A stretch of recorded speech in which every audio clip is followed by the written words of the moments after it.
Sunday സലോമിലേക്ക് സ്വാഗതം. ഞാൻ Jose John മെല്ലികശ്ശേരി. ഹമാസിൻ്റെ ഇപ്പോഴത്തെ പരമാധ്യക്ഷനായ മുഹമ്മദ് സിൻവാർ, യാഹ്യ സിൻവാറിൻ്റെ അനിയൻ, അദ്ദേഹത്തെ ഇസ്രായേൽ ഇന്നലെ ലക്ഷ്യം വെച്ചു എന്നുള്ളതാണ് ഏറ്റവും പുതിയ വാർത്ത.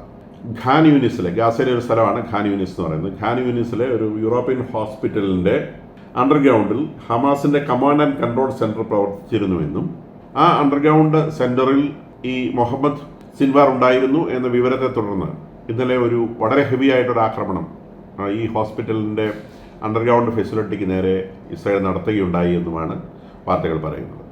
IDF തന്നെ സമ്മതിച്ചിട്ടുണ്ട് ഇത് മുഹമ്മദ് സിൻവാറിനെ ലക്ഷ്യം വെച്ച് നടത്തിയ ആക്രമണമാണ് എന്നുള്ളത്. ഈ ആക്രമണത്തിലുള്ള ഒരു പ്രത്യേകത, ഇദ്ദേഹമാണ് ഇസ്രായേലിൻ്റെ ബന്ദികളെ മോചിപ്പിക്കുന്നതിന് ഏറ്റവും അധികം എതിര് നിൽക്കുന്ന മനുഷ്യനെയാണ്. അപ്പം അമേരിക്ക തന്നെ പലതവണ പറഞ്ഞിട്ടുള്ള കാര്യമാണ്, ഇയാളെ കൊല്ലാതെ ഈ ഇസ്രായേലിൻ്റെ ബന്ദികളെ മോചിപ്പിക്കുക എന്നുള്ളത് അസാധ്യമാണ് എന്ന് അമേരിക്ക തന്നെ സമ്മതിച്ചിട്ടുള്ള സംഗതിയാണ്. ബന്ദിമോചനം ഇദ്ദേഹം അനുവദിക്കാത്തൊരു സംഗതിയാണ്. അപ്പോൾ ഇദ്ദേഹം അതിനിടയിലൂടെയാണ് മിനിഞ്ഞാന്ന് അമേരിക്കയുടെ ഈഡൻ അലക്സാണ്ടർ എന്ന് പറയുന്ന ഒരു അമേരിക്കൻ ബന്ദി ഹമാസിൻ്റെ കയ്യിൽ ഉണ്ടായിരുന്നതിനെ മാത്രം അവർ മോചിപ്പിച്ചു. ഇസ്രായേൽ ബന്ദികളെ മോചിപ്പിക്കാതിരിക്കുകയും ചെയ്യുക വഴി ഇസ്രായേലിന് അവർ കൊടുത്ത ഒരു മെസ്സേജുണ്ട്. ആ മെസ്സേജിന് മറുപടി ആയിട്ട് കൂടി വേണം ഈ ആക്രമണത്തെ കാണാൻ. അപ്പോൾ ഇയാൾ അവിടെ ഉണ്ട് എന്ന് മനസ്സിലാക്കി ഇസ്രായേൽ നടത്തിയ ആക്രമണം ഒരു കറ്റാസ്ട്രോഫി എന്നാണ് ഹോസ്പിറ്റലിൽ വിശേഷിപ്പിച്ചത്. കാരണം അവിടെ നിരവധി ആളുകൾ, ഡസൻസ് ഓഫ് പീപ്പിൾ എന്നാണ് പറയുന്നത്, കൃത്യമായിട്ട് കിട്ടിയില്ല. BBC പറയുന്നത് സ്കോഴ്സ് ഓഫ് പീപ്പിൾ എന്ന് പറഞ്ഞാൽ 20 മേലെ ആളുകൾ മരണപ്പെട്ടു എന്നാണ് BBC റിപ്പോർട്ട്. BBC ഒരു ലേഖകന് മുറിവ് പറ്റിയതായി അവർ പറയുന്നുണ്ട്. ഹോസ്പിറ്റലിൽ ധാരാളം ആളുകൾ ഉണ്ടായിരുന്നു ചികിത്സയ്ക്ക് വന്നത്. അപ്പോൾ ഹോസ്പിറ്റലിൻ്റെ ഒരു ഭാഗത്താണ് ബങ്കർ ഉണ്ടായിരുന്ന, ആ ഭാഗത്താണ് ആക്രമണം നടത്തിയത്. പക്ഷേ ആക്രമണം വളരെ ഹെവി ആയിട്ടുള്ളൊരു അറ്റാക്കായിരുന്നു. ഇസ്രായേലിൽ ഈ ഗാസയിലെ ഈ അടുത്ത മാസങ്ങളിലൊന്നും നടക്കാത്ത വിധം ഹെവി ആയിട്ടുള്ള ബോംബുകൾ ഉപയോഗിച്ചിട്ടാണ് ആക്രമണം നടത്തിയിട്ടുള്ളത്. ഇനി ഇദ്ദേഹം ഇതിൽ കൊല്ലപ്പെട്ടോ ഇല്ലയോ എന്നുള്ളത് ഉറപ്പായിട്ടും ആരും ഉറപ്പിച്ച് ഉടനെ പറയില്ല. കാരണം ഇസ്രായേലിൻ്റെ ഒരു രീതി എന്ന് പറയുന്നത്, ഇങ്ങനെയുള്ള ആളുകളെ കൊന്നു കഴിഞ്ഞാൽ അത് 100% വെരിഫൈ ചെയ്തതിന് ശേഷം മാത്രമേ ഒരു ന്യൂസ് പുറത്തുവിടുള്ളൂ. ഇതിനു മുൻപ് ഒരു പ്രമുഖ ഹമാസ് ലീഡറെ കൊന്നതിന് ശേഷം രണ്ടാഴ്ച കഴിഞ്ഞാണ് ഇസ്രായേൽ ആ മരണം സ്ഥിരീകരിച്ചത്. ഇസ്രായേൽ സ്ഥിരീകരിച്ചാലും ഹമാസ് അത് സ്ഥിരീകരിക്കില്ല. ഹമാസ് സ്ഥിരീകരിക്കണമെങ്കിൽ പിന്നെ നിവൃത്തി കിടന്നൊരു സാഹചര്യം വരണം. അങ്ങനെ ഒരു സാഹചര്യത്തിൽ ഞാൻ പറഞ്ഞ നേതാവ്, ഞാൻ അദ്ദേഹത്തിൻ്റെ പേര് വിട്ടുപോയി, ആ നേതാവിൻ്റെ മരണം പിന്നീട് ഹമാസ് സ്ഥിരീകരിച്ചത് 4 മാസത്തിന് ശേഷമാണ്.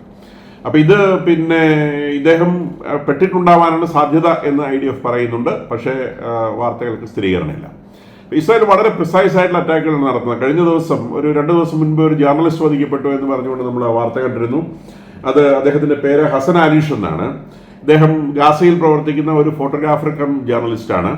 ഇസ്രായേലിൻ്റെ കണക്ക് പ്രകാരം ഇദ്ദേഹം ഒക്ടോബർ 7, 2003 ഇസ്രായേൽ കടന്ന് ആക്രമണം നടത്തിയ ആളുകളുടെ കൂടെ ഉണ്ടായിരുന്നു എന്നാണ് ഇസ്രായേലിന് ഇയാളെ പറ്റിയുള്ള ഇൻഫർമേഷൻ. അപ്പോൾ ഇസ്രായേൽ ഇദ്ദേഹത്തെ പലതവണ ടാർഗറ്റ് ചെയ്തിരുന്നു. അപ്പോൾ ഇദ്ദേഹം ഇവിടെ നാസർ ഹോസ്പിറ്റൽ എന്ന് പറയുന്ന സൗതേൺ ഗാസയിലെ ഹോസ്പിറ്റലിൽ കഴിഞ്ഞ ദിവസങ്ങളുണ്ടായി ഇസ്രായേൽ ബോംബിങ്ങിനെ തുടർന്ന് പരിക്കേറ്റിട്ട് ഇദ്ദേഹം അവിടെ ചികിത്സയിലായിരുന്നു.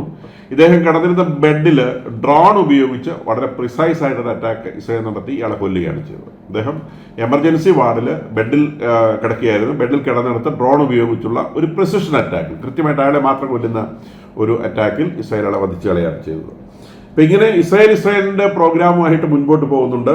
ഗാസയിൽ ബോംബിങ്ങും അവർ ടാർഗറ്റഡ് ആയിട്ടുള്ള സ്ഥലങ്ങളിലെ ആക്രമണങ്ങളും എല്ലാം അവർ നടത്തുന്നുണ്ട്. അതിനിടെയുള്ള ഗാസയിൽ ഭക്ഷണ സാധനങ്ങൾക്കും മരുന്നിനും വലിയ ക്ഷാമമാണ്.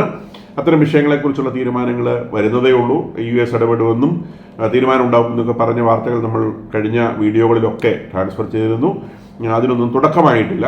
ട്രംപ് 2-3 ദിവസം Saudi Arabia, United Arab Emirates, Qatar ഈ രാജ്യങ്ങളിലായിട്ടുണ്ട്. അപ്പോൾ അതിനിടയിലൂടെ എന്തെങ്കിലും തീരുമാനം ഖത്തറിൽ വെച്ചാണ് പ്രധാനമായിട്ടും ഈ വിഷയം ഡിസ്കസ് ചെയ്യാൻ സാധ്യതയുള്ളത്. അദ്ദേഹം ഇന്ന് യുണൈറ്റഡ് അറബ് എമിറേറ്റ്സിലാണുള്ളത്. ഇന്നലെ സൗദി അറേബ്യയിലായിരുന്നു. പത്രങ്ങളിലൊക്കെ നമ്മൾ വായിച്ചതുപോലെ വലിയ ബിസിനസ് ഡീലുകൾ അദ്ദേഹം സൗദി അറേബ്യയിൽ ഒപ്പിട്ടിട്ടുണ്ട്. ഇനി യുണൈറ്റഡ് അറബ് എമിറേറ്റ്സിലും അദ്ദേഹം വലിയ ബിസിനസ് ഡീലുകൾ ഒപ്പിടുന്നു. അറബ് രാജ്യങ്ങളൊക്കെ അമേരിക്കയിൽ വലിയ ഇൻവെസ്റ്റ്മെന്റ് നടത്തുന്നു. പെട്രോളിയം ഔട്ട്ഡേറ്റഡ് ആയി പോയി കഴിഞ്ഞാൽ എങ്ങനെ പിടിച്ചു നിൽക്കാമെന്നുള്ള ഒരു വലിയ ചോദ്യം അറബ് രാജ്യങ്ങളെ ചൂഴ്ന്നു നിൽക്കുന്നുണ്ട്. അതുകൊണ്ട് തന്നെ അവരെ യൂറോപ്പിലും മറ്റ് രാജ്യങ്ങളിലും ഒക്കെ വലിയ തോതിൽ ഇൻവെസ്റ്റ് ചെയ്യുന്നുണ്ട്. അപ്പോൾ അതിൻ്റെ ഒരു ഭാഗമായിട്ടാണ് US ഇത്രയും വലിയ ഒരു ഇൻവെസ്റ്റ്മെന്റ് അവർ ചെയ്യുന്നത്. ഇന്നലെ സൗദി അറേബ്യയുമായി ചെയ്ത ആംസ് ഡീൽ, ആയുധ കരാറ് ഇതുവരെ അമേരിക്ക നടത്തിയിട്ടുള്ള ഒറ്റ ആയുധ കരാർ, ഏക കരാർ എന്ന നിലയിൽ ഏറ്റവും വലിയ കരാറാണ് എന്നാണ് ട്രംപ് ഇന്നലെ വെളിപ്പെടുത്തിയത്. അതിനിടെ കൂടി രസകരമായ ഒരു കാര്യം, ട്രംപ് ഇന്നലെ അൽജുലാനിയെ കണ്ടു, അതായത് സിറിയയിലെ പുതിയ ലീഡറിനെ കണ്ടു എന്നുള്ളതാണ്. അദ്ദേഹം പഴയ IS കാരനൊക്കെയാണ്. അപ്പോൾ അദ്ദേഹത്തെ ട്രംപ് കണ്ടു. അപ്പോൾ അൽജുലാനിയെ കാണാൻ, അതൊരു അൺഒഫീഷ്യൽ മീറ്റിംഗ് ആയിരുന്നു, പേഴ്സണൽ മീറ്റിംഗ് ആണ്, അതൊരു ബിസിനസ് മീറ്റിംഗ് ആയിരുന്നു. ആ ബിസിനസ് മീറ്റിംഗ് പറയുന്നത് അൽജുലാനി ഇദ്ദേഹത്തെ ഡമാസ്കസിൽ ഒരു ട്രംപ് ടവർ നിർമ്മിക്കുവാൻ വേണ്ടി ഇദ്ദേഹത്തെ ക്ഷണിച്ചു എന്നാണ് മനസ്സിലാവുന്നത്. അദ്ദേഹത്തിൻ്റെ കമ്പനിക്ക്, റിയൽ എസ്റ്റേറ്റ് കമ്പനിയാണ്, അവരുടെ സ്ഥാപനമാണല്ലോ ട്രംപ് ടവർ എന്ന് പറയുന്ന സംഗതി, വലിയ വലിയ മൾട്ടി സ്റ്റോറേജ് ബിൽഡിങ്സ്. അപ്പോൾ അതൊരെണ്ണം ഡമാസ്കസിൽ പണിയാൻ അദ്ദേഹത്തെ ഇൻവൈറ്റ് ചെയ്തിരിക്കുകയാണ് ഈ അൽജുലാനി. ഇത് ട്രംപിന് വലിയ സന്തോഷമായി എന്നും ഡമാസ്കസിൽ അൽജുലാനിയുടെ സുഹൃത്തുക്കൾ മധുരം കൊടുത്ത ആളുകളെ നമുക്ക് പ്രീതിപ്പെടുത്താനാവുമെന്ന് പറഞ്ഞുകൊണ്ട് വലിയ പ്രകടനങ്ങൾ നടത്തിയതായും ഒക്കെ പത്രവാർത്തകളുണ്ട്. അപ്പം ട്രംപിനെ സംബന്ധിച്ച് അദ്ദേഹത്തിന്റെ സ്വഭാവത്തിന് ചില പ്രത്യേകതകൾ ഉണ്ടെന്ന് നമ്മൾ മനസ്സിലാക്കുന്നു. അത് ആളുകൾ മുതലെടുക്കാൻ ശ്രമിക്കുന്നു എന്നും മനസ്സിലാകുന്നു. അതിനിടയിലൂടെ ഇറാൻ പറയുന്നുണ്ട് നമുക്ക് പുതിയ തരത്തിലുള്ള ഒരു പാക്ട് ആവാം, പിന്നെ അറബ് രാജ്യങ്ങളൊക്കെ ചേർന്നുകൊണ്ടുള്ള ന്യൂക്ലിയർ പ്രോജക്റ്റുകളാവാം, സമാധാന ആവശ്യമുള്ള ന്യൂക്ലിയർ പ്രോജക്റ്റുകളാവാം, അമേരിക്ക അത് സൂപ്പർവൈസ് ചെയ്താൽ മതി. അപ്പം ഇവർ ഈ പറയാനുള്ള ഒരു പ്രധാന കാരണം, ഇപ്പം ട്രംപ് വിസിറ്റ് ചെയ്യുന്ന ഈ അറബ് രാജ്യങ്ങൾ ഒക്കെ സുന്നി രാജ്യങ്ങളാണ്. അപ്പോൾ ഈ രാജ്യങ്ങളെല്ലാം കൂടി അമേരിക്കൻ ചേരിയിലേക്ക് ചേർന്ന് കഴിഞ്ഞാൽ ഇറാൻ തീർത്തും ഒറ്റപ്പെടുമെന്നുള്ളത് ഉറപ്പാണ്. അപ്പോൾ ആ ഒരു വലിയ അറബ് ശക്തി അവിടെ ഫോം ചെയ്യുകയും ഇറാൻ മാത്രം വേറിട്ട് നിൽക്കുകയും ചെയ്യുന്ന ഒരു സാഹചര്യത്തിൽ ഇറാൻ തീർത്തും വീക്കായി പോകും എന്നുള്ളത് ഉറപ്പാണ്. കാരണം അറബിൽ നിന്ന് അവർ പുറത്തായി പോകും. അത്തരം ഒരു ലിങ്ക് അവർക്ക് ഉണ്ടാക്കിയെടുക്കാൻ സാധിക്കുകയില്ല. ഇസ്രായേൽ എന്തായാലും ഇവരെയൊക്കെ നല്ല കൃത്യമായി അറിയുന്നതുകൊണ്ട് ആരെയും ഒരു പരിധി വിട്ട് ഇസ്രായേൽ അടുപ്പിക്കാനും പോകുന്നില്ല. അപ്പം ഈ പറയുന്ന അബ്രാഹാം അക്കോർഡ് അത് പരാമർശിക്കപ്പെട്ടിട്ടുണ്ട്. സൗദി അറേബ്യ അബ്രാഹാം അക്കോർഡിൽ, അതായത് ഇസ്രായേലിനെ ഐഡന്റിഫൈ ചെയ്യുന്ന, റെക്കഗ്നൈസ് ചെയ്യുന്ന അക്കോർഡിൽ ഒപ്പിടാൻ തയ്യാറാണെന്ന് പറഞ്ഞതായി പറയപ്പെടുന്നുണ്ട്. അതിനവർ ഒറ്റ കണ്ടീഷനാണ് പറയുന്നത്, ഗാസയിൽ വെടിനിർത്തണം. ഗാസയിൽ വെടിനിർത്തിയാൽ ഈ അബ്രഹാം അക്കോർഡിൽ അവർ ഒപ്പിടാൻ തയ്യാറാണ് എന്ന് പറഞ്ഞതായാണ് മാധ്യമങ്ങൾ റിപ്പോർട്ട് ചെയ്യുന്നത്. ഗാസയിലെ വെടിനിർത്തൽ എന്ന് പറയുന്നത് ഇസ്രായേലിന്റെ അജണ്ടയിൽ ഇപ്പോഴില്ല.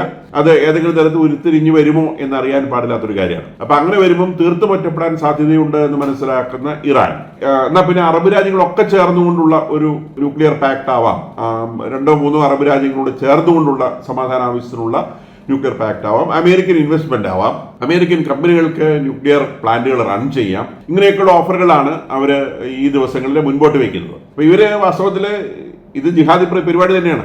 എന്തെങ്കിലും ഒരു കാലത്ത് ഈ ജിഹാദി പ്രസ്ഥാനം മൂപ്പിച്ചെടുക്കാം. തൽക്കാലം നമുക്കൊന്ന് തലകുനിച്ച് നിൽക്കാം, എന്നിട്ട് ഏത് സമയം വരുമ്പോൾ നമുക്കത് മൂപ്പിച്ചെടുക്കാം. അവരെ കൂടി നമ്മുടെ, അതായത് സുന്നി രാജ്യങ്ങളെ കൂടി നമ്മളുടെ കക്ഷിയിൽ പെടുത്തിക്കൊണ്ട് ഈ പറയുന്ന ജിഹാദുമായി മുന്നോട്ട് പോകാൻ കഴിയുമോ എന്നൊരു സൂത്രമാവാനാണ് 90% സാധ്യത. ഇത്തരം കാര്യങ്ങളൊക്കെ ഏറ്റവും പെട്ടെന്ന് മനസ്സിലാകുന്നത് ജൂതനാണ്. അതുകൊണ്ട് അവരിതിൽ നിന്ന് 100% വിട്ടു നിൽക്കുകയാണ്. ഇത്തരം കാര്യങ്ങളിലൊന്നും അവർ ഇൻവോൾവ് ചെയ്തിട്ടില്ല, അവരെ ഒട്ടും ഇൻവോൾവ് ചെയ്യിക്കുന്നതുമില്ല. അപ്പം അത് അതിന്റെ വഴിക്ക് പോട്ടെ. ഇനി ഹൂതികളുമായിട്ടുള്ള സംഗതിയിൽ എന്താണ് ട്രംപിന് സംഭവിച്ചത്? ട്രംപിനെ സംബന്ധിച്ച് എടുത്തിയാട്ടക്കാരാണ്. അദ്ദേഹം എല്ലാ തീരുമാനങ്ങളും എടുത്തിയാടുകയാണ്. ഇദ്ദേഹം പബ്ലിക്കായിട്ട് പ്രഖ്യാപിച്ചാണ് ഹൂതികളുടെ കാര്യം ഞാൻ ഏറ്റു, ഇസ്രായേൽ ആ വഴിക്ക് നോക്കണ്ട. അദ്ദേഹം ഒരാഴ്ച പോയിട്ട് അദ്ദേഹത്തിന്റെ കയ്യിൽ കുറേ ബോംബുകാരി അവിടെ സിറിയയിലെല്ലാം യമനിൽ കൊണ്ടെറിഞ്ഞു. ഒരാഴ്ച കഴിഞ്ഞ് പുള്ളി പറഞ്ഞു ട്രൂസ് എന്ന് പറഞ്ഞു. കാരണം ഇപ്പോൾ ന്യൂയോർക്ക് ടൈംസ് പറയുന്നത് ഇവരവിടെ കത്തിച്ച ബോംബിന്റെ ബില്ല് കണ്ട് ഇദ്ദേഹം ഞെട്ടിപ്പോയി എന്നാണ് പറഞ്ഞത്. അപ്പോൾ ഇദ്ദേഹത്തോട് അവിടെയുള്ള കമാൻഡർമാർ പറഞ്ഞത് ഇത് ഒളിപ്പോരാളികളാണ്, ഇവരോട് ഒരു ദിവസം കൊണ്ട് 2 ദിവസം കൊണ്ട് യുദ്ധം ചെയ്ത് നേടാൻ പറ്റില്ല, അവർ സപ്രസ് ചെയ്ത് വെക്കാം, അല്ലാതെ അവരെ തീർക്കണമെങ്കിൽ ഏറ്റവും ചുരുങ്ങിയത് 8 മാസത്തെ കണ്ടിന്യൂസ് വാറാണ് അമേരിക്കൻ ജനറൽമാർ പറഞ്ഞത്. 8 മാസത്തെ കണ്ടിന്യൂസ് വാർ.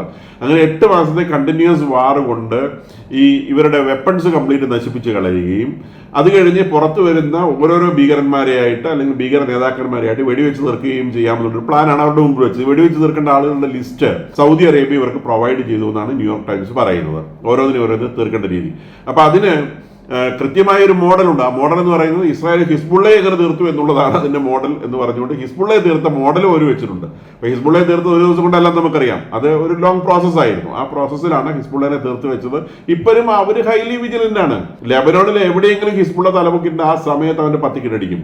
അപ്പൊ അത്തരത്തിലുള്ള ഒരു ലോങ് ടേം പ്രോസസ്സ് വഴി മാത്രമേ ഈ ഹൂത്തികളെ നേരിടാനാവൂ എന്ന് പറഞ്ഞതോടെ ട്രംപ് മടുത്തു. ട്രംപിന് അത്തരം പരിപാടിയൊന്നും പറ്റില്ല. മൂപ്പർക്ക് പോവുക, ഒരടിയടിക്കുക. അതുകൊണ്ടാണ് ന്യൂയോർക്ക് ടൈംസ് ഇദ്ദേഹത്തെ ബുൾഡോസർ എന്ന് വിളിക്കുന്നത്. അപ്പൊ ചെല്ലുന്ന വഴിക്ക് തകർത്ത് തീർക്കുന്നു. ബിസിനസ് ഡീൽ മാതിരിയാണ് മൂപ്പർക്ക്. അവിടെ ചെല്ലുന്നു, കാര്യങ്ങളെല്ലാം റെഡിയാക്കി ഒപ്പിട്ടിക്കൊണ്ട് പോരുന്നു, പിന്നെ ബിസിനസ് അതിന്റെ വഴിക്ക് പോകും എന്നുള്ളതാണ് അദ്ദേഹത്തിന്റെ രീതി. പക്ഷെ ഇത്തരം ആളുകളോട്, ഗറില്ലകളോട്, ജിഹാദികളോടൊന്നും ഈ പരിപാടി നടക്കില്ല. കാരണം അവൻ മരിച്ചിട്ട് സ്വർഗത്തിൽ പോകാൻ നടക്കുന്നവനാണ്. മരിച്ചിട്ട് സ്വർഗത്തിൽ പോകാൻ നടക്കുന്നതിന്റെ പേരിൽ കൊല്ലാൻ വരുന്നവനാണ്. അപ്പോൾ അവൻ്റെ മുമ്പിൽ മരിക്കാതിരിക്കണം എന്നുണ്ടെങ്കിൽ അവനെ അവൻ്റെ മാളത്തിൽ കയറി തെരഞ്ഞു പിടിച്ച് കൊല്ലണം. ഇസ്രായേൽ ഇപ്പോൾ ഹമാസിന്റെ പുറകെ പോയിട്ട് ചെയ്യുന്ന പരിപാടി ഇറ്റ് ടേക്സ് ടൈം. അത് ഒരിക്കലും നിങ്ങൾക്ക് പറയാൻ പറ്റില്ല. അത് 1 മാസത്തെ കാര്യമാണോ, 2 മാസത്തെ കാര്യമാണോ, 10 മാസത്തെ കാര്യമാണോ, 4 കൊല്ലത്തെ കാര്യമാണോ പറയാൻ പറ്റില്ല. അപ്പോൾ ഹമാസിനെ ഇതുവരെ തീർത്തില്ലല്ലോ എന്ന് പറഞ്ഞുകൊണ്ട് പല ആൾക്കാരും നമ്മുടെ പ്ലാറ്റ്ഫോമിലൊക്കെ വന്ന് ഇസ്രായേലിനെ കളിയാക്കുന്നത് കാണാം. ഹമാസിനെ അങ്ങനെ തീർക്കാൻ പറ്റില്ല, ഇത് മാളത്തിൽ ഒളിഞ്ഞിരിക്കുന്നതല്ലേ. അവസാനത്തെ ഒരുത്തരുണ്ടെങ്കിൽ പോലും അവന് സ്വർഗത്തിൽ പോകണമല്ലോ. അപ്പൊ അവന് സ്വർഗത്തിൽ പോകണം. അവന് ജ്യൂസിനെ കൊന്നു കഴിഞ്ഞാൽ സ്വർഗത്തിലെ ഇനാം കൂടുതൽ കിട്ടുക. അതിനിടയിലൂടെ മരിച്ചു കഴിഞ്ഞാൽ അവിടെ കിട്ടാവുന്ന ഹൂറികളുടെ എണ്ണത്തിൽ കൂടുതൽ വരും. അപ്പൊ അവസാനത്തെ വരെ പിടിക്കണം എന്നുണ്ടെങ്കിൽ അതിന്റെ പുറകെ ഇങ്ങനെ നടക്കേണ്ടി വരും. അത് മെനക്കെട്ട് നടക്കേണ്ടതാണെന്നുള്ളത് ജ്യൂസിന് അറിയാം. 1948 മുതൽ അവർ ഫോളോ ചെയ്തു വരുന്ന പ്രോസസ്സാണിത്.